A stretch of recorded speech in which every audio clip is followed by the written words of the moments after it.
Hi friends, this is Soumi and you are watching Soumi's tech tip. तो आज हम लोग स्टार्ट करने वाले एक नया चैप्टर जिसका नाम है मेटल्स नॉन मेटल्स। ठीक है, तो शुरू करते हैं। देखिए, जो एलिमेंट्स होते हैं, जितने भी हमारे इस सब में एलिमेंट्स होते हैं, इसमें क्या होता है कि सबसे ज़्यादा इम्पॉर्टेंट है यहाँ पे कि हम जाने कि एलिमेंट्स जो होते हैं 3 भागों में डिफ्रेंशिएट होता है। तो सबसे पहले कौन आता है? पहले आता है मेटल, फिर आता है नॉन मेटल, फिर आता है metalloids. What you have to understand is that the metals are solid, malleable, ductile, sonorous, good conductors. They conduct heat, they can attain the heat, and they can also make the conductance through their bodies, and they can conduct the electricity itself. Okay, तो metals की बहुत सारी properties होती हैं। मैंने छोटे छोटे properties लिख दिया है, कैसे एक एक चीज़। एक सॉलिड होता है, मेलेबल मतलब वायर के थ्रू बना सकते हो, वायर जैसे होते हैं। डक्टाइल होता है, अगर मारोगे तो अच्छे से उनका शेप आएगा। तो जैसे हमारे प्लेट्स होते हैं, उसको हम बोलते हैं डक्टिलिटी। सोनरस मतलब साउंड आता है, ऐसे ठोक के देखोगे तो साउंड आएगा। तो दे कंडक्ट हीट, बहुत जल्दी गर्म हो जाते हैं, एंड इलेक्ट्रिसिटी कंडक्ट करते हैं। कौन कौन हो सकते हैं? Na, Mg, K, Ca। तो Na sodium, Mg magnesium, K potassium, Ca calcium. ठीक है, एंड दे रिएक्ट रिगरसली, मतलब बहुत जल्दी रिएक्ट करते हैं ऑक्सीजन के साथ, एंड बहुत जल्दी फायर कैच कर लेते हैं। ठीक है, तो इनको क्या होता है, इन लोग को कैरोसिन कंटेनर के अंदर डाला जाता है so that they don't react so fast. They are very reactive in nature. तो ऐसे करके हम लोग अगर यहाँ पे देखेंगे, as you can see that they are a lot kinds of metals. जैसे गोल्ड है, कॉपर है, आयरन है, निकल है, सिल्वर है। तो जैसे गोल्ड के बार्स बनते हैं, they are gold bars, they are copper vessels, and then they are iron nails. Nickel जो हमारे सिक्के होते हैं, एंड हमारा मेडल्स जो होता है, सिल्वर का मेडल मिलता है जब हम जीत जाते हैं किसी स्पोर्ट्स में। और जो नॉन मेटल्स होते हैं, जैसे diamond, oxygen, carbon, silicon, boron, तो ऐसे बहुत प्रकार के ऐसे एलिमेंट्स हैं जो नॉन मेटल्स के कैटेगरी पे आते हैं। ठीक है, अब आ जाते हैं हम लोग, क्या इनको कैरोसिन कंटेनर में रखा जाता है? तो नहीं, सबको नहीं रखा जाता, सबको नहीं रख सकते। जैसे हवा में कितने सारे नॉन मेटल्स हैं, तो उसे थोड़ी रख सकते हो। अब चलो, सबसे पहला रिएक्शन आता है, मेटल्स जब ऑक्सीजन के साथ रिएक्ट करते हैं तो क्या होता है? मेटल ऑक्साइड बनता है। क्या बनता है? Metal oxide. अब मेटल ऑक्साइड को, जो मेटल ऑक्साइड होती है, देखिए ये है मेटल ऑक्साइड। ठीक है, this is basic in nature. जो भी मेटल ऑक्साइड होगा वो बेसिक इन नेचर होगा। जैसे 2 कॉपर प्लस 2 O2 CO2 बनाएगा, मतलब कॉपर ऑक्साइड। इसे क्यूप्रस ऑक्साइड के फॉर्म में भी बोल सकते हैं हम लोग। तो इनको, ये क्या होता है, बहुत आसानी से रिएक्ट कर जाता है ऑक्सीजन के साथ। As I said, they are highly reactive. अब क्या होगा, अब हम लोग देखेंगे, या तो रिएक्ट करके, जैसे अगर मैग्नीशियम को भी ऑक्सीजन के साथ रिएक्ट करते हैं तो 2MgO बनाता है। अगर हम लोग अगर देखा जाए सल्फ्यूरस एसिड कैसे बनाते हैं, तो H2O प्लस SO2 ये सल्फ्यूरस ऑक्साइड बनाता है। इसमें तुम लोग बोलोगे कि मैम इसमें नॉन मेटल का, दोनों नॉन मेटल है इसमें, तो यहाँ पे हम एसिड भी बना सकते हैं। जैसे ये एक स्टार मार्क वाला है क्योंकि ये सिलेबस में नहीं है, तो यू कैन लर्न। फिर आ जाते हैं, यहाँ पे आओ, मेटल ऑक्साइड। जब यही मेटल ऑक्साइड्स बनने के बाद जब पानी के साथ रिएक्ट करते थे, then they make metal hydroxide. अब मेटल हाइड्रोक्साइड में जो पहला, जैसे अगर मैं यहाँ पे लेती हूँ सोडियम ऑक्साइड प्लस H2O, तो क्या बनाएगा? मेटल हाइड्रोक्साइड बनाएगा। क्या बनाएगा? Metal hydroxide. तो पहला वाला पार्ट क्या होगा? वो मेटल होगा। सेकेंड वाला पार्ट क्या होगा? हाइड्रोक्साइड होगा। ठीक है, अगेन अगर मैं पोटेशियम ऑक्साइड लेती हूँ एंड पानी के साथ मिलाती हूँ तो क्या बनाएगा? Potassium hydroxide. Be very careful with the chemical balancing. Chemical balancing होगा तो ही सही होगा, अगर इसमें मिस्टेक किया तो पूरा मार्क्स कटेगा। ठीक है, अब आ जाते हैं, the layer of oxygen is formed over the metal. तो अगर मेटल के ऊपर एक ऑक्साइड का, जैसे एक ऑक्साइड का लेयर ऐसे चढ़ जाए, तो उसको हम लोग बोलते हैं कि एक थोड़ा सा शेडी टाइप का, चॉकलेट टाइप का लेयर उसके ऊपर फॉर्म हो जाता है, जिसको हम लोग सैंड पेपर से रिमूव कर देते हैं। ठीक है, एंड अगेन वो शाइनी हो जाता है। जैसे sodium is so soft that it can be cut by knife. तो मेटल की अपने अपने प्रॉपर्टीज़ होती है। जब ऑक्साइड फॉर्म होता है हम उसे शाइनी बना सकते हैं, जैसे गोल्ड की हम लोग पॉलिशिंग करवाते हैं, क्लीनिंग करवाते हैं, और गोल्ड को पिघलाया भी जा सकता है, काटा भी जा सकता है। सोडियम इतना सॉफ्ट होता है कि वो नाइफ से काटा जा सकता है। The best conductor of heat is silver, जैसे actually best conductor of heat silver है, but because it is a bit more expensive, तो उसको हम लेते नहीं हैं। उसकी जगह हम लोग क्या लेते हैं, कॉपर लेते हैं, because it's more commercial in nature, it's cheap and it's very much available in entire world. तो ये तो रहता ही है। बेस्ट कंडक्टर ऑफ इलेक्ट्रिसिटी अगर बोला जाए तो वो डायमंड होता है, which is an allotrope of carbon. Allotrope का मतलब क्या होता है, उसका एक प्रकार है। तो whatsoever that you have that carbon के बहुत सारे एलोट्रॉप्स होते हैं। एक डायमंड होता है, कोल होता है। कोल में भी बहुत सारे टाइप्स है, लिग्नाइट है, बॉक्साइट है, बहुत सारे टाइप्स होते हैं इसके अंदर भी। लेकिन science when we try to have the जब हम साइंस में पढ़ते हैं तो हम लोग इस चैप्टर में डायमंड के बारे में पढ़ेंगे, ठीक है। एक होता है बक्स मिस्टर फुलरेंस, वो भी होता है जो नेक्स्ट वाले चैप्टर पे है। फिर कॉपर को कमर्शियल यूज़ के लिए सबसे ज़्यादा यूज़ किया जाता है। अब आता है क्वेश्चन एसएसटी में, ये हो जाता है कि कॉपर कहाँ मिलता है, मतलब कौन कौन से साइज में कॉपर मिलता है, ये थोड़ा सा एसएसटी में ध्यान देना। अब ये कॉपर के वायर को इंसुलेशन चाहिए, बहुत जल्दी कंडक्ट कर लेगा ना, अगर कोई टच करेगा तो उसे करंट लग जाएगा। तो पीवीसी का जो प्लास्टिक होता है, जो पीवीसी का प्लास्टिक होता है उसको बोलते हैं हम लोग polyvinyl chloride. This is known for insulate कर देते हैं उसको, तो this is known for insulation, ठीक है।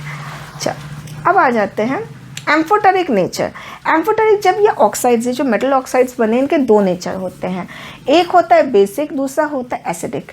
इसमें Al2O3 एंड ZNO मतलब aluminium oxide and zinc oxide में दोनों नेचर पाए जाते हैं। मतलब ये बेसिक नेचर के भी होते हैं, ये एसिडिक नेचर के भी होते हैं। ये दो रिएक्शंस है जिसमें एल्यूमिनियम ऑक्साइड HCl के साथ रिएक्ट कर रहा है एंड दूसरा वाला एल्यूमिनियम ऑक्साइड वहीं पे NaOH के साथ रिएक्ट कर रहा है। मतलब एक बार एसिड के साथ रिएक्ट कर रहा है, एक बार बेस के साथ रिएक्ट कर रहा है। This shows the amphoteric nature of the metal. ऐसे मैंने दो और रिएक्शंस दिए हैं ZNO के, ये थोड़ा सा देख लो। मेटल ऑक्साइड्स जो होते हैं वो इनसोल्यूबल होते हैं पानी में। क्या होते हैं, इनसोल्यूबल होते हैं पानी में। जो सोल्यूबल होते हैं उनको बोलते हैं एल्कलीज, उनको बोलते हैं एल्कलीज। जैसे हमारे NaOH मतलब सोडियम हाइड्रोक्साइड, और दूसरे को बोलते हैं पोटेशियम हाइड्रोक्साइड। तो जो पानी में घुल जाता है उसको बोलते हैं हम लोग alkalis, like soaps are alkalis. फिर आ जाते हैं एक बहुत इंपॉर्टेंट चीज़ पे, वो है रिएक्टिविटी सीरीज़।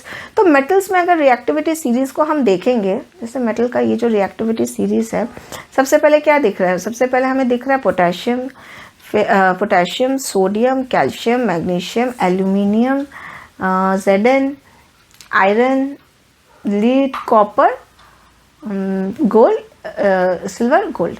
तो ये रिएक्टिविटी सीरीज को याद रखना पड़ेगा ताकि रिएक्शंस को हम लोग देख पाए कि कौन किसको डिस्प्लेस करता है। चल अब क्या होता है, जैसे कोई आयरन है, आयरन के ऊपर अगर हम लोग एक लेयर को ऐसे डाल दे, मतलब मोल्टन फॉर्म पे डाल दे, तो उसको बोलते हैं हम लोग, कोई ऐसा एल्यूमिनियम को हम लोग ऐसे मोल्टन फॉर्म पे डाल दे तो उसको हम लोग बोलते हैं एनोडाइजिंग, एनोडाइजिंग भी बोलते हैं इस चीज़ को। ये it helps to prevent rusting, it helps to prevent rusting, to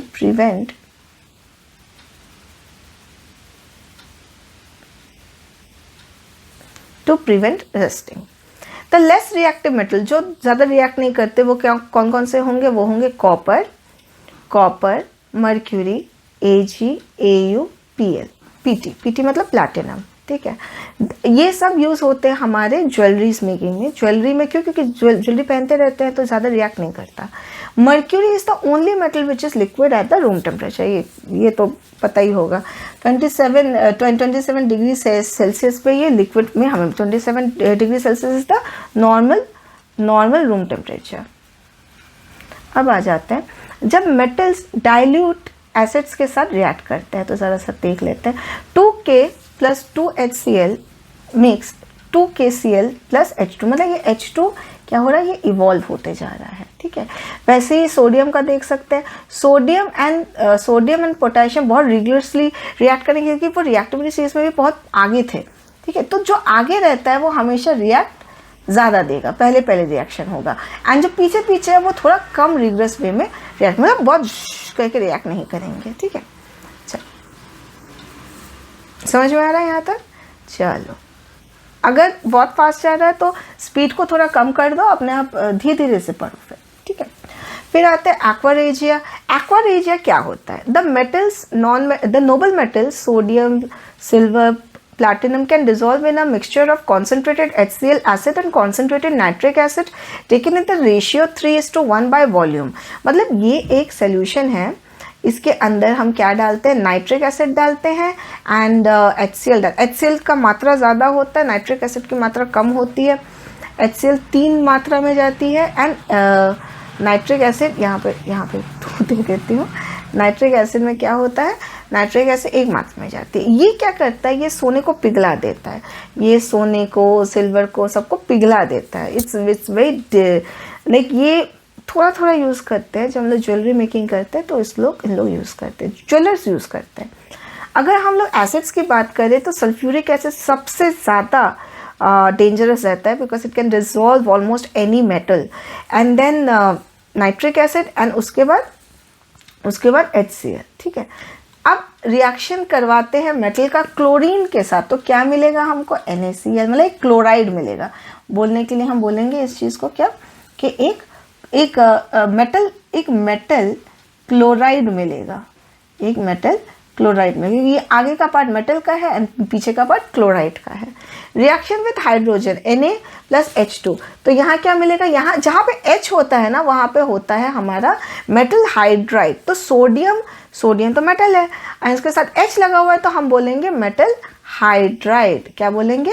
metal hydride बोलेंगे, मेटल हाइड्राइड, ठीक है। वैसे कैल्शियम को H2 के साथ रिएक्ट करवाएंगे तो क्या बोलेंगे? Calcium hydride. ये ऐसे ही चलता है। चल और आगे आ जाते हैं। अगर मेटल का रिएक्शन सॉल्ट सोल्यूशन के साथ करें, जैसे हम लोग बोलते हैं CuSO4। अब यहाँ पर ध्यान देने वाली क्या बात है, ये क्यों नहीं होगा? ऐसा इसलिए नहीं होगा क्योंकि Zn ज़्यादा पावरफुल है। जब Zn ज़्यादा पावरफुल है तो कॉपर क्या होगा? Zn is more reactive than copper, so it will replace. मतलब मैंने एक मिस्टेक कर दिया, मतलब यहाँ पे क्या, अगर यहाँ पे कॉपर होता, यहाँ Zn होता तो ये नहीं होता। तो ये जो सामने वाला चीज़ है इसे ज़्यादा स्ट्रॉन्ग होना पड़ेगा। सो Zn is more reactive than copper, so it will replace Cu from CuSO4, ठीक है। लेकिन जब वही केस, ये 2 केसेस होते हैं, एक में अगर पहला वाला ज़्यादा रिएक्टिव है, जैसे ये वाला ज़्यादा रिएक्टिव है, तो क्या करेगा? ये रिप्लेस करके सॉल्ट बना देगा, जिंक सल्फेट बना देगा। और अगर यहाँ पे कॉपर है एंड ये वाला वीक है, रिएक्टिविटी से इसलिए याद होनी चाहिए, तो यहाँ पे कोई रिएक्शन नहीं मिलेगा because copper is less reactive than zinc. For this you have to remember the entire reactivity series by heart. अगर ये नहीं किया तो फिर बिल्कुल फालतू मार्क्स आने वाला है फिर। चल अब एक क्वेश्चन लेते हैं। जैसे एक और आता है कि कॉपर को अगर सिल्वर नाइट्रेट के साथ रिएक्ट करवाते हैं, तो सिल्वर नाइट्रेट जो होता है ना, ये कलरलेस होता है, लेकिन रिएक्शन के बाद हमें मिलता है कॉपर नाइट्रेट जो कि ब्लू कलर का होता है, ठीक है। ये बस just to remember certain things. Silver plate, एक क्वेश्चन आता है, सिल्वर प्लेट वायर को अगर हम डिप करते हैं कॉपर नाइट्रेट सोल्यूशन में, तो क्या मिलता है? पहले देखो कि Ag एंड कॉपर में कौन ज़्यादा स्ट्रॉन्ग है। हमें पता है कि Ag क्या है? ज़्यादा स्ट्रॉन्ग है। इसकी वजह से क्या होगा? ये रिएक्टिविटी नहीं होगी, ठीक है। हाइड्रोजन के नीचे जो होता है वो कम रिएक्टिव होते हैं, ठीक है। अब वैसे ही अगर मैं बोलती हूँ कि नेल्स, आयरन नेल्स को रखा जाता है क्या किस में? कॉपर सोल्यूशन में रखा जाता है, ऐसे करके, तो हमें क्या रिएक्शन मिलेगा? ये जो सोल्यूशन होगा वो ग्रीन कलर का हो जाएगा और इसको हम बोलेंगे क्या? सल्फरस सल्फेट, ठीक है, या आयरन सल्फेट बोल सकते हैं, ऐसा क्यों? क्योंकि Fe ज़्यादा पावरफुल था। लेकिन अगर ये रिएक्शन उल्टा हो जाता है, कॉपर आगे आ जाता है, तो कॉपर Fe को डिस्प्लेस नहीं कर सकता, इसीलिए नो रिएक्शन। चल अब ये है बहुत important reactivity series. Reactivity series में जो सबसे ऊपर ऊपर रहते हैं वो हाईएस्ट मेटल्स भी हैं and they are very reactive in nature. तो सबसे पहले आता है potassium, calcium, sodium, magnesium, aluminium, zinc, iron, nickel, tin, lead. तो यहाँ तक आते हैं। फिर हाइड्रोजन आ जाता है। हाइड्रोजन के आने के बाद जो भी आएंगे वो सब लेस रिएक्टिव होंगे, जैसे कॉपर, मर्क्यूरी, सिल्वर, गोल्ड, ठीक है, सिल्वर, गोल्ड और प्लैटिनम, ये सब कम रिएक्टिव होते हैं। क्या होता है? कम रिएक्टिव। जब भी कोई मेटल किसी नॉन मेटल के साथ रिएक्ट करता है, metal is always ready to give the electron. Metals हमेशा इलेक्ट्रॉन देने के लिए तैयार होते हैं एंड नॉन मेटल्स हमेशा इलेक्ट्रॉन लेने के लिए तैयार होते हैं। ये देता है, ये लेता है, तो they form an ionic bond. इसके बारे में थोड़ी देर में ही पढ़ेंगे, जो मुझे पेज पलटने तो, ठीक है। अब देखो ये है इलेक्ट्रॉनिक स्ट्रक्चर। इसे अच्छे से देखो, मैं थोड़ा अपने फेस थोड़ा सा वो कर देती हूँ, ठीक है। अब देखो यहाँ पे क्या है, यहाँ पे है सीई का मतलब होता है इलेक्ट्रॉनिक कॉन्फ़िगरेशन। मतलब कैसे 9th में भी पढ़ा होगा शेल्स के बारे में, KLMN शेल्स होते हैं। के की जो क्षमता होती है, के के अंदर दो इलेक्ट्रॉन भरने की उसकी क्षमता है। L में 8 इलेक्ट्रॉन भरने की क्षमता है। M में भी 8 होता है, N में 18 होता है। तो डिपेंड करता है कि कितना उसका इलेक्ट्रॉनिक कॉन्फ़िगरेशन है, उसके हिसाब से वो बटेगा। तो अगर 2 है तो 2 बटेगा, K में 2 आएगा। 10 है तो 2 8 में बटेगा, 18 है तो 2 8 8 में बटेगा। तो ऐसे नंबर को हम लोग ऐसे बांटते हैं। हम लोग पूरे शेल को भरने की कोशिश करते हैं। क्या करते हैं? पूरे शेल को भरने की कोशिश करते हैं। जैसे सोडियम हुआ 11, तो सोडियम को हम लोग क्या बोलेंगे? 281। मैग्नीशियम है 282, एल्यूमिनियम है 283, पोटेशियम है 19, 2881, कैल्शियम है 20, 288, 2882। ऐसे मैंने ये पूरा का पूरा टेबल बना के रखा है। इसका स्क्रीनशॉट लेके याद करना है तो याद कर सकते हो। इसमें जो मेटल्स होते हैं दे आर इलेक्ट्रॉन गिविंग। जब हमारे वैलेंस शेल में, एंड वैलेंस शेल में 2 या 8 मतलब डुप्लेट या ऑक्टेट होता है, तो हमें क्या होता है, हमें वो जो एलिमेंट होता है बहुत ज़्यादा स्टेबल हो जाता है। बट अगर नहीं होता, जैसे 2 हुआ, 1 हुआ, तो दे आर इलेक्ट्रॉन, वो चाहते हैं कि उनसे इलेक्ट्रॉन कोई ले ले। एंड जो नॉन मेटल्स होते हैं, जैसे मैंने यहाँ पे nitrogen, oxygen, fluorine, sulphur, phosphorus, chlorine डाला है। तो इन सब में तुम देखो 5 6 7, 5 6 7, 5 को अगर 2 मिल जाता है तो 5 को अगर 3 मिल जाता है तो वो ऑक्टेट फॉर्म कर सकता है। 6 को अगर 2 मिल जाता है तो वो ऑक्टेट फॉर्म कर सकता है। 7 को अगर 1 मिल जाता है तो ऑक्टेट फॉर्म कर सकता है। 5 को अगर 3 मिल सकता है तो ऑक्टेट फॉर्म कर सकता है। 6 को अगर 2 मिल सकता है, तो मतलब they want to gain electrons. Okay, मतलब कम इलेक्ट्रॉन देना, इट इज़ लाइक कम इलेक्ट्रॉन देना ज़्यादा अच्छा है। कम इलेक्ट्रॉन्स होंगे तो देना चाहेगा, ज़्यादा इलेक्ट्रॉन होगा तो लेना चाहेगा। ये देख रहे हो वैलेंस शेल में एंड में बहुत सारे बड़े नंबर्स हैं। अच्छा, अब आ जाते हैं, एक बार इसको समझते हैं। ये जो ऊपर ये है सोडियम क्लोराइड। पहला वाला पार्ट मेटल का होता है, दूसरा वाला पार्ट नॉन मेटल का होता है, ठीक है। अब मेटल का इलेक्ट्रॉनिक कॉन्फ़िगरेशन देखोगे, सोडियम का तो क्या होता है 11, 281। तो 281 में से अगर ये इलेक्ट्रॉन जाता है तो मैं ऐसे करके E- लिख देती हूँ। अगर ये एक इलेक्ट्रॉन चला जाता है तो ये जो पूरा पार्ट है ये इलेक्ट्रो नेगेटिव हो जाएगा, इलेक्ट्रो पॉजिटिव हो जाएगा। अगर क्लोरीन आ जाता वो यही इलेक्ट्रॉन को ले लेगा एंड क्या बनेगा? इलेक्ट्रो नेगेटिव बन जाएगा। क्या बन जाएगा? इलेक्ट्रो नेगेटिव बन जाएगा। अगर डॉट स्ट्रक्चर वाइज देखें, यहाँ पे डॉट स्ट्रक्चर वाइज इसको देखो, तो सोडियम का एक इलेक्ट्रॉन जाके यहाँ पे लग गया, तो क्या हो जाएगा? यहाँ पे ये क्या हो जाएगा? इलेक्ट्रोनेगेटिव हो जाएगा। इसने अपना 1 दिया तो इलेक्ट्रो पॉजिटिव हो जाएगा।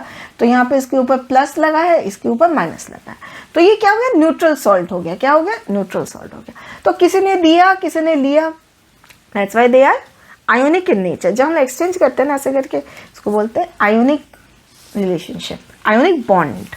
वैसे यहाँ पे लिथेनियम का है, फ्लोरीन का है। लिथेनियम देने की कोशिश कर रहा है, फ्लोरीन लेने की कोशिश कर रहा है। मैग्नीशियम क्लोराइड का भी वही है, एक जन देगा एक जन लेगा। उसके लिए क्या करना पड़ा? जैसे यहाँ पे मैग्नीशियम में एंड में 2 है, मैग्नीशियम के एंड में 2 है, तो यहाँ पे मैंने 2 डॉट बनाया, 2 इलेक्ट्रॉन्स। अब एक मैं यहाँ डालूंगी, क्लोरीन के एक मॉलिक्यूल में एक दूंगी, दूसरे में दूसरा, एक एटम यहाँ से दूंगी, एक यहाँ से दूंगी, तो क्या होगा? ये दोनों यहाँ पे मैं यहाँ पे 2 लिख दूँगी क्योंकि 2 क्लोरीन के एटम्स यूज़ कर रही हूँ, एंड क्योंकि उनको 2 मिल रहा है तो यहाँ पे क्या होगा, यहाँ पे नेगेटिव चार्ज आ जाएगा, एंड यहाँ पे 2 इलेक्ट्रॉन गया है तो 2+ आ जाएगा। तो फिर हम जब लिखेंगे तो क्या लिखेंगे, Mg2Cl2। ठीक है, चलो अब आ जाते हैं, एलॉयज। ये भी थोड़ा देख लें, कैल्शियम ऑक्साइड के साथ भी वही है, मैग्नीशियम ऑक्साइड के साथ भी वही है। इट्स वेरी इजी, ये बहुत ज़्यादा इजी है, एक बार देख लोगे समझ में आ जाएगा। फिर आ जाते हैं एलॉयज में। एलॉयज में क्या होता है, alloys is a homogeneous mixture of 2 और मोर मेटल्स और अ मेटल और अ नॉन मेटल। ठीक है, जैसे एलॉयज में एक मेटल होता है, एक नॉन मेटल होता है, दोनों मिल जाते हैं। मेटल के अंदर थोड़ा सा नॉन मेटल डालते हैं ताकि उसकी प्रॉपर्टी को बढ़ाया जा सके। अगर कहीं भी मर्क्यूरी यूज़ हो जाता है तो वहाँ पे एलॉयज वर्ड यूज़ ना करके एमलगम वर्ड यूज़ करते हैं। ठीक है, and this is done to avoid rusting, ये मतलब जंग ना पड़ जाए। वैसे ब्रास होता है, ब्रास में हम लोग कॉपर एंड जिंक यूज़ करते हैं, इस पर 80% कॉपर यूज़ होता है, 20% जिंक यूज़ होता है। ठीक है, ब्रास में। एंड ब्रॉन्ज में कॉपर एंड टिन यूज़ होता है, 90% कॉपर यूज़ होता है एंड 10% टिन यूज़ होता है। तो ऐसे करके हम लोग बोलेंगे ये दोनों क्या है, ये दोनों एलॉयज है, लेकिन जहाँ मर्क्यूरी आ जाएगा वहाँ हम लोग बोलेंगे एमलगम है। अब आते हैं, ये भी और वही है, वही स्ट्रक्चर्स है। अब चलो, अब mercury forms are formed in atmosphere, mines, oxide form पे मिलता है हम लोग को। ठीक है, तो मर्क्यूरी सल्फेट जब ऑक्सीजन के साथ रिएक्ट करता है तो तुम्हें मिल जाता है मर्क्यूरिक ऑक्साइड। ठीक है, और उसी को हम लोग क्या करते हैं, उसी को हम लोग हीट कर दिए, अगर इसी ऑक्साइड को हीट कर दिए तो हमें क्या मिल जाएगा, मर्क्यूरी मिल जाएगा। जब भी हम किसी मेटल को, अभी थोड़ा सा एब्स्ट्रैक्शन इस सब में भी आएंगे, बहुत ईजिली मैं समझाऊंगी तुम लोग को, कि अगर जैसे एक मेटल है जिंक को अगर तुमने रोस्टिंग की मतलब गर्म किया in the presence of oxygen तो उसको बोलते हैं रोस्टिंग, और जब in the absence of oxygen अगर हीट किया है तो उसे बोलते हैं कैल्सिनेशन। ठीक है, और क्या होगा इसमें, सल्फाइड। रोस्टिंग में हमेशा सल्फाइड वाला और यूज होता है एंड कैल्सिनेशन में हमेशा कार्बोनेट वाला यूज होता है। ठीक है, तो यहाँ पे देखो, जरा ध्यान से देखो इस चीज को, क्या हुआ यहाँ पे, जिंक सल्फेट को ऑक्सीजन के प्रेजेंस में हीट किया है तो जिंक ऑक्साइड मिला प्लस 2SO2, और यहाँ पे जिंक कार्बोनेट को अगर हम लोग हीट करते हैं तो zinc oxide plus carbon dioxide. अब इसी चीज को अगर रिड्यूस कर देंगे, रिडक्शन यूज करते हैं, रिडक्शन मतलब ऑक्सीजन को हटा देंगे, तो जिंक ऑक्साइड को अगर ऑक्सीजन में हटाओगे तो क्या ही मिलेगा, जिंक ही मिलेगा, तो मिल गया तुम्हें मेटल। इस चीज को बोलते हैं एक्सट्रैक्शन ऑफ मेटल्स। ठीक है, अब चलो ये ज़रा यहाँ पे आ जाओ। अगर हम लोग बोलते हैं, जैसे हम लोग अगर इलेक्ट्रोलिसिस करवाते हैं तो नमक पानी का जब भी हम लोग इलेक्ट्रोलिसिस करवाते हैं तो कैथोड में Na+C इलेक्ट्रॉन होता है, तो Na हमें मिलता है, एंड एनोड में क्या मिलता है, 2Cl को जब हम लोग टूट जाता है, आयोनाइज हो जाता है, तो Cl2 एंड इलेक्ट्रॉन मिल जाता है। वैसे ही मैग्नीशियम के साथ भी होता है। क्यों, ये हम लोग क्या एक्सट्रैक्ट कर रहे हैं, किसको एक्सट्रैक्ट कर रहे हैं, Cl2 सॉल्ट्स को एक्सट्रैक्ट कर रहे हैं। ठीक है, सॉल्ट से मेटल्स निकाल रहे हैं। कौन सा मेटल निकल रहा है यहाँ पे सोडियम निकल रहा है, यहाँ पे मैग्नीशियम निकल, मतलब तुम्हें मेटल का सॉल्ट मिला है, उसके अंदर से तो मेटल को एक्सट्रैक्ट कर रहे हो, ये बोलने की कोशिश कर रहे हैं। तो ये एक्सट्रैक्शन प्रोसेस है। वैसे ही हमें एल्यूमिनियम, प्लैटिनम, सिल्वर ये सब फ्री स्टेट में ऐसे माइन वाइन में हम लोग को मिल जाता है। ठीक है, माइन में मिल जाएगा, पत्थर में मिल जाएगा, जैसे तुम लोग पढ़ते होगे बॉक्साइट, एल्यूमिनियम, है ना, तो वो माइंस या रॉक्स के थ्रू भी मिलता है। इग्निशियस रॉक्स में मिल जाता है, मेटामॉर्फस रॉक्स में मिल जाता है। तो अगर फ्री स्टेट में मिलता है, नेचर में मिलता है, तो ऐसा एक्सट्रैक्शन करने की नीड नहीं पड़ती। ठीक है, अब यहाँ आते हैं हम लोग, यही है अभी जस्ट मैंने जो तुम लोग को पढ़ाया है वही है कि एक बैटरी, देखो जैसे ये एक इम्प्योर कॉपर है, ये एक प्योर कॉपर है, तो दोनों के बार्स लगे हुए हैं, और अंदर क्या है, अंदर एसिडिफाइड कॉपर सोल्यूशन है, मतलब ये मेटल भी कॉपर है, ये भी कॉपर है, जो सॉल्ट यूज़ किया गया वो भी कॉपर का ही यूज़ किया गया है। जब बिजली इससे दौड़ेगी, जब बिजली इसमें दिया जाएगा तो क्या होगा, यहाँ पे एनोड की जगह पे कॉपर अपने आप को आयोनाइज कर लेगा, copper Cu2+2 E minus, electron minus में बट जाएगा। एंड कैथोड में क्या होगा, कॉपर 2++2 ई, मतलब इलेक्ट्रॉन ऐड हो जाएगा, यहाँ पे कॉपर मिल जाएगा। तो यहाँ पे ये जो इम्प्योर कॉपर है, इसमें से जो गंदगी है वो नीचे एनोड मर्ड होकर नीचे चली जाएगी एंड इस साइड में अच्छे अच्छे इलेक्ट्रॉन्स मिल जाएंगे एंड यहाँ पे तुम्हें प्योर कॉपर मिल जाएगा। इसे इलेक्ट्रोलिटिक रिडक्शन बोलते हैं। इसको क्या बोलते हैं, इलेक्ट्रोलिटिक रिडक्शन। ये है इलेक्ट्रोलिटिक रिडक्शन, ठीक है। अब स्टेनलेस स्टील किससे बनता है, कॉपर का बनता है, निकल का बनता है, क्रोमियम का बनता है। क्रोमियम क्यों डाला जाता है, क्रोमियम इसलिए डाला जाता है ताकि रस्टिंग ना हो। वैसे सोल्डरिंग में जो मेटल यूज़ करते हैं वो है लीड, टिन। ब्रास में क्या यूज़ करते हैं, कॉपर जिंक। ब्रॉन्ज में क्या यूज़ करते हैं, कॉपर टिन। तो ऐसे करके मेटल्स एंड एलॉयज हम लोग वर्क करवाते हैं, ठीक है। चलो अब थोड़े क्वेश्चन आंसर्स देख लेते हैं, ठीक है। मैं कुछ क्वेश्चन सिलेक्टिव क्वेश्चन ही मैं लेते जो मुझे सही लगता है। Name any one metal and non metal that exist in liquid state at room temperature. Also name 2 metals having melting point less than 310 K। तो मेटल में होता है हमारा मर्क्यूरी एंड नॉन मेटल में होता है हमारा ब्रोमीन, जो रूम टेम्परेचर में लिक्विड में होता है। And 2 metals with melting point less than 310 K is gallium and caesium, से याद रखना है, ठीक है। गैलियम एंड कैसियम में होता है। एम्फोटेरिक ऑक्साइड, इसके बारे में मैंने अभी तुम लोग को पढ़ा है, इसको देख लेना, ये NCERT क्वेश्चन है। फिर और क्वेश्चंस ले सकते हैं हम, जैसे क्वेश्चन ये आता है, एक मेटल जो है, एक metal is used in thermite process. अब थर्माइट प्रोसेस क्या होता है, जो ट्रेन की पटरी के जो बीच में जो रेलिंग होती है उसको बोलते हैं ना thermite process. When heated in with oxygen gives oxide B which is an amphoteric nature. Identify A and B. Write down the reactions of oxide B with HCl और NaCl। तो एल्यूमिनियम है हमारा, जो मेटल है वो है हमारा aluminium. ये जो मेटल है ये है हमारा एल्यूमिनियम, और जो इसको एल्यूमिनियम को ऑक्सीजन के साथ रिएक्ट करवाने के बाद क्या बना, एल्यूमिनियम ऑक्साइड। और एल्यूमिनियम ऑक्साइड क्या एम्फोटेरिक नेचर है, तो इसको HCl के साथ भी रिएक्ट करवाया जा सकता है, NaOH के साथ भी रिएक्ट करवाया जा सकता है। एंड इसको हम लोग जब भी स्टूडेंट्स लोग लिखते हैं मिस्टेक करते हैं कि अनबैलेंस छोड़ देते हैं, नहीं, इसे बैलेंस करना पड़ेगा। ये बैलेंस्ड है वैसे तो, देख लेना। चल फिर है जैसे ये है Kriti added diluted HCl acid to 4 metals and recorded her observation as shown in the table, ठीक है। तो कॉपर के साथ जब HCl, मतलब इसके साथ अगर HCl को रिएक्ट करवाए हैं तो हाइड्रोजन गैस इवॉल्व हुआ है। आयरन को अगर HCl के साथ रिएक्ट करवाए तो हाइड्रोजन गैस इवॉल्व हुआ है। पर मैग्नीशियम के साथ किया तो नहीं हुआ, जिंक के साथ किया तो हुआ। तो ऐसा कैसे हो रहा है, ऐसा इसलिए हो रहा है कि अगर तुम रिएक्शन देखोगे तो सब कुछ रिएक्टिविटी सीरीज के अकॉर्डिंग ही है। Copper does not react with dilute HCl because copper is less reactive than hydrogen, इसीलिए ऐसे कॉन्सेप्ट बेस्ड क्वेश्चन आते हैं। चलो जैसे ये एक क्वेश्चन है, 4 टेस्ट ट्यूब दिए गए हैं। 4 टेस्ट ट्यूब में से एक में Ag, एक में कॉपर, एक में Al, एक में Au है, और सब में अलग अलग सॉल्ट सोल्यूशन, और एक में तो HCl दिया गया है। अब इसमें से बोल रहा है कौन रिएक्ट नहीं करेगा, तो इसमें 1, 2, 4 रिएक्ट नहीं करेंगे। क्यों, क्योंकि it is less reactive metal and can not displace the more reactive metal. तो ये अगर ये ज़्यादा स्ट्रांग हुआ तो रिएक्शन नहीं होगा, ये ज़्यादा स्ट्रांग हुआ तो नहीं होगा। तो Ag is more reactive than H, तो नहीं होगा। Cu is more reactive than is less reactive then Fe, नहीं होगा, ठीक है। तो इसको ऐसे करके इसको करना पड़ेगा। जो सामने ने क्या सिखाया, सामने वाला ज़्यादा रिएक्टिव होगा तभी रिएक्शन आगे बढ़ेगी, ठीक है। चलो ऐसे ही क्वेश्चन यहाँ पर भी है।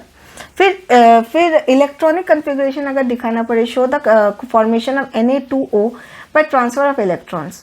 तो Na2O का सबसे पहले Na को लिखो, यहाँ पे Na का रिएक्टिविटी सीरीज लिखो, तो 2, 8 होगा। ये एक इलेक्ट्रॉन जाएगा, ठीक है, तो उसको अलग से लिखो। ये सोडियम कैटायन बन जाएगा, क्यों, क्योंकि प्लस हो गया तो कैटायन है। एंड अगर ऑक्सीजन है वो तो यही इसको लेने की कोशिश करेगा ना, तो लेने की कोशिश करेगा तो क्या होगा, 2E-, तो ये क्या होगा, ऑक्सीजन एनायन। मतलब Na के 2 ऑक्सीजन के इस 2 वाले पार्ट को भर के क्या बना है, 6 का 8 हो जा रहा है। 6 का 8 हो गया तो क्या होगा, इसका पूरा ऑक्टेट कंप्लीट हो जाएगा एंड ये पूरी तरह बैलेंस्ड हो जाएगा। ठीक है, ऐसे आते हैं इलेक्ट्रॉन ट्रांसफर के क्वेश्चन।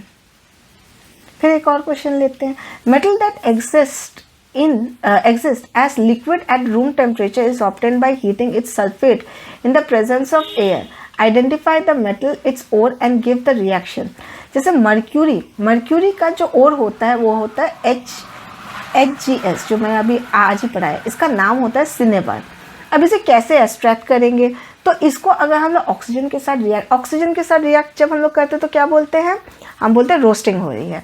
तो रोस्टिंग जब हुई तो हमें क्या मिला, हमें मिला मर्क्यूरी ऑक्साइड। अब कुछ नहीं करना है, इसको रिड्यूस कर दोगे, इसको और हीट करोगे तो ये ऑक्सीजन निकल जाएगा एंड तुम्हें मर्क्यूरी मिल जाएगा। ठीक है, ऐसे क्वेश्चंस आते हैं। फिर एक और क्वेश्चन देखते हैं। The following reaction takes place when aluminium powder is heated with MnO2। तो MnO, ये पूरा रिएक्शन दिया गया है, जो पूछा है इस एल्यूमिनियम गेटिंग रिड्यूस्ड, एल्यूमिनियम क्या रिड्यूस हो रहा है, नहीं, हमें क्या दिख रहा है, ये ऑक्सीडाइज हो रहा है। And is MnO2 getting oxidise, नहीं, ये भी नहीं हो रहा है, हमें दिख रहा है यहाँ पे ऑक्सीजन का क्या हुआ है, ये रिड्यूस हो गया, ऑक्सीजन इसमें से हट गया। अगर फर्स्ट चैप्टर का कॉन्सेप्ट थोड़ा क्लियर है तो ये बहुत अच्छे से बन जाएगा। थोड़ा और शॉर्ट क्वेश्चन देखते हैं। देखो, compound X and aluminium are used to join railway tracks. Railway tracks को जोड़ने के लिए क्या यूज होता है, आयरन ऑक्साइड यूज होता है, ये याद होना चाहिए। एंड एल्यूमिनियम भी यूज होता है इसमें। तो इसका मतलब क्या होगा, इसका नाम क्या है, आयरन ऑक्साइड इसका नाम है। ये थर्माइट रिएक्शन है, ये क्या है, थर्माइट रिएक्शन। अब थर्माइट रिएक्शन का ये इक्वेशन रहता है जिसमें हम लोग आयरन ऑक्साइड को रिएक्ट करवाते हैं एल्यूमिनियम के साथ, हमें क्या मिलता है, आयरन मिलता है एंड एल्यूमिनियम ऑक्साइड मिलता है। It's a very important reaction, इसको बिल्कुल अच्छे से कर लेना, ये बहुत इंपॉर्टेंट रिएक्शन है। फिर during extraction of metals electrolytic refining is used to obtain. अभी जो मैंने इलेक्ट्रोलिटिक रिडक्शन पढ़ा है उसी को इलेक्ट्रोलिटिक रिफाइनिंग भी बोलते हैं। तो इसे प्योर मेटल पाने के लिए यूज करते हैं हम लोग। Which metal can be used as anode and cathode for refining silver metal by its process. तो अगर मुझे रिफाइनिंग करवानी ही है तो क्या होगा, मैं एक इम्प्योर सिल्वर को लूँगी जिसको मैं एनोड, हमेशा इम्प्योर को हम लोग इम्प्योर को किस जगह पे लेंगे, हम हमेशा इम्प्योर को एनोड लेंगे एंड धीरे धीरे ये ट्रांसफर होते हुए प्योर सिल्वर को कैथोड में डाल देगा। जैसे हमारा ऐसे बना हुआ था ना, ऐसे करके, तो प्योर इस साइड पे चला जाएगा, कैथोड पे चला जाएगा। ये कैथोड है, ये एनोड है।